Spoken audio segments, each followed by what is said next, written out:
pertanyaan sebelumnya bahwa ini terkait dengan Islam dan masyarakat itu sendiri, Gus. Gitu. Nah, ini menarik, Gus. Pertanyaan dari teman yang dari Manado ya. Namanya itu Miran apa ini? Miran Masloman. Tapi dia dari Manado, Gus. Gus, kira-kira bagaimana Anda menggambarkan Islam sebelum adanya Syekh Hasyim Asy'ari dan sesudah Islam yang ada Syekh Hasyim Asy'ari? Perlu diketahui bahwa tadi kan Gus mengatakan hubul watan minal iman. Sementara bagaimana Syekh Hasyim Asy'ari mempromosikan Islam sebelum adanya Indonesia itu sendiri? Jadi Islam sebelum Syekh Hasyim dan setelah Syekh Hasyim.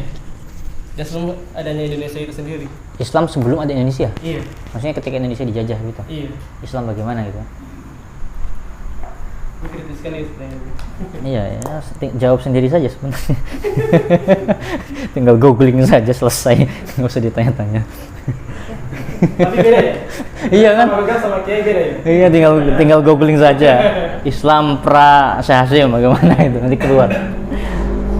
Ya sebenarnya perannya Syekh Hasyim itu saya rasa sama dengan perannya banyak ulama ya. Seperti Imam Syafi'i misalkan.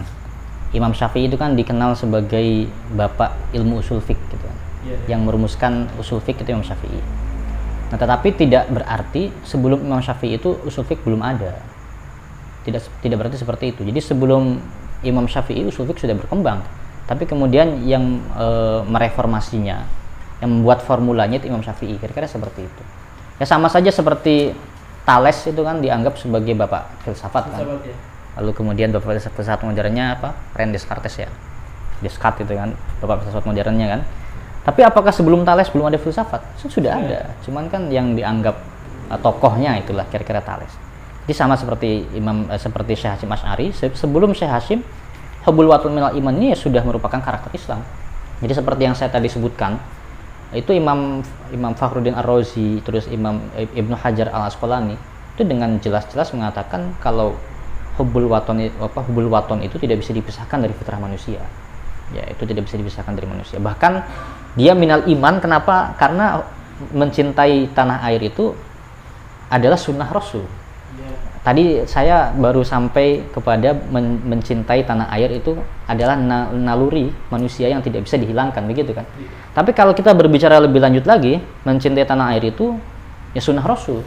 Kenapa sunnah Rasul?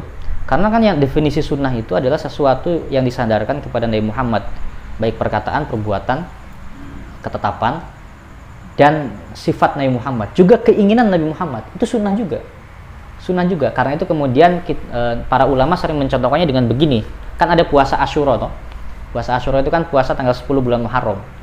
Waktu itu sahabat banyak yang protes. Kata sahabat, kalau kita hanya puasa tanggal 10,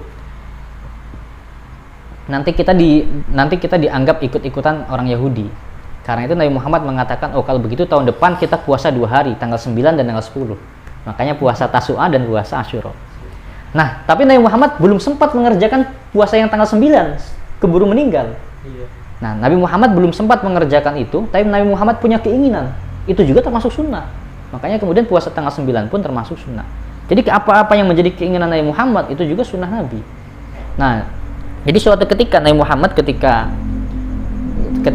dalam perjalanan menuju Madinah, hijrah dari Mekah ke Madinah. Kemudian di tengah jalan Nabi Muhammad itu melihat ke arah Mekah karena saking tidak kuatnya menahan rasa rindu kepada Mekah. Ketika Nabi Muhammad terjadi hal seperti itu, maka malaikat Jibril turun membawakan ayat Al-Qur'an berbunyi innalladzi faradha 'alaikal Qur'an laradduka ila ma'ad.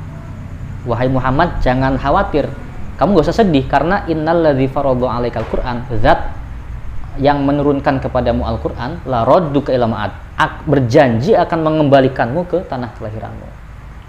Nah, itu artinya Allah merespon kecintaan Nabi Muhammad kepada negaranya itu dengan berjanji, tenang saja Muhammad, engkau akan kami kembalikan, engkau akan kami pulangkan kepada Mekah, ke Mekah suatu saat nanti. Dan itu terjadi kan di Fatu Mekah. Nah, karena itu kata para ulama begini, tadi kita sudah sepakati bahwa sunnah Nabi itu segala sesuatu yang disandarkan kepada Nabi, termasuk perasaan Nabi. Nah, Nabi Muhammad merasakan cinta kepada tanah airnya. Itu artinya cinta kepada tanah air itu sunnah Nabi, itu jelas, clear itu ya. Nah, jadi fobul watanil iman itu sudah jelas lah dari dalilnya banyak sekali. Cuman itu artinya hubul watan wal iman itu memang sudah bagian dari karakter Islam bahkan sebelum adanya Syekh Hashim. Nah, tetapi Syekh Hashim Asy'ari memperkuat itu dan mempromosikan itu dalam rangka nasionalisme. Itu kan dalam rangka nasionalisme sampai kemudian ada fatwa-fatwa yang bombastis lah bahwa membela tanah air itu mati syahid. Ini kan luar biasa karena sebenarnya kalau kita merujuk kepada Al-Qur'an dan Sunnah itu membela agama Allah kan mati syahid. Tapi ini membela tanah air mati syahid. Nah, itu luar biasa. Di Tunis itu ada kejadian yang sama sebenarnya. Di Tunis itu pernah Prancis waktu itu yang menjajah Tunisia itu kan Prancis. Prancis itu kemudian memberikan promosi kepada orang-orang Tunisia bahwa orang Tunisia itu kalau ingin mendaftarkan diri sebagai warga negara Prancis itu gratis.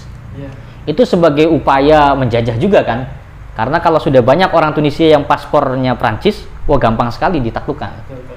Waktu itu ulama-ulama Tunisia membuat fatwa. Fatwanya begini, barang siapa yang berstatus kewarganegaraan ganda, dia kafir. Dan kalau dia mati tidak boleh disolati. Wah luar biasa itu. Nah itu dalam rangka apa? Dalam rangka hubul watan minal iman juga. Jadi sebagaimana di Indonesia itu hubul watan minal iman itu kemudian melahirkan resolusi jihad, di negara-negara lain pun sama. Dan kalau kita baca semua fatwa para ulama itu sepakat, bahkan Syekh Utsaimin sendiri yang dari Saudi itu mengatakan hukum jihad membela negara itu fardu ain, dan kalau mati syahid juga. Jadi fatwanya Syekh Hashim ini diikuti oleh banyak sekali para ulama. Nah jadi Syekh Hashim itu bukan yang pertama kali merumuskan hubul waton iman. Jadi sebelum ada Syekh Hashim Asy'ari ya sudah ada hubul waton, tapi kemudian Syekh Hashim itu yang merumuskannya kembali dan mempromosikannya dalam rangka memperkuat nasionalisme. Itu ya kira-kira jawabannya. Udah kan kira-kira itu kan? Nah,